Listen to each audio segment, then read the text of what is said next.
Hey, what's up guys? So today let's talk about the performance of the Obsidian Touch by Jazz Fragrances.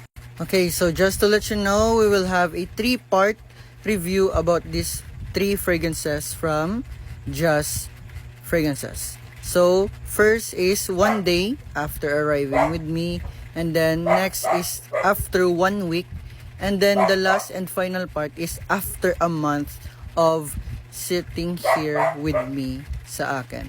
So why have 3-part review about these fragrances? Because I believe that fragrances changes over time, and also it was based on my opinion.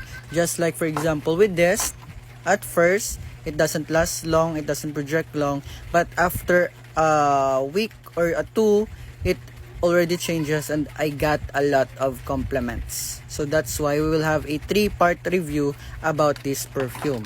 So it's like having a scientific method on finding out if this perfume changes over time or it remains the same. Okay? Ganon. Teacher kasi ako. I'm so sorry. So without further ado, let's go with the full review about the performance of Obsidian Touch Day 1. Let's go! So ano nga ba ang amoy ng isang Obsidian Touch? So this one is inspired with the Eros EDP. Okay? So in my nose, this one is much close for like 90 to 95%. I wouldn't talk too much about the scent of Eros since it is very staple and very common. So let's now talk about the overall performance of Obsidian Touch ng Jazz Fragrances. Longevity lasts 4 to 5 hours on my skin. I haven't tried it yet on the clothes, so I can't tell if how long does it stays on clothes. But for skin longevity, 4 to 5 hours. For projection, it is only above average. For sillage, unquestionable na yan because it projects. Okay?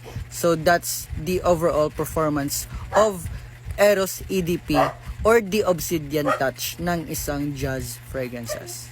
Okay, so I may be familiar with the smell of the original Eros EDP, but I haven't tried it yet fully on my skin, especially yung performance niya. So I cannot tell if the performance of Jazz Fragrances copy is the same as the original. But all I can say that copy-wise, scent-wise, this one is 90 to 95%. Itataya ko yung pagre-review ko with reviewing of this fragrance lang. And always take note that this is solely based in my or on my experience. Okay?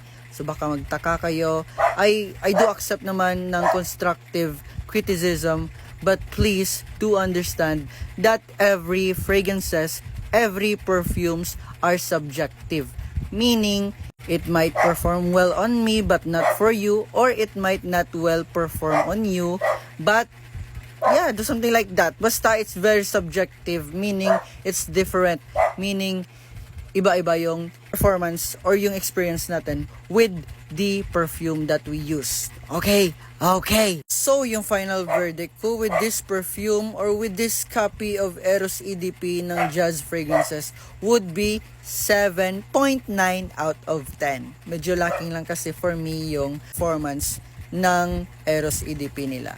So, guess we never know. Okay?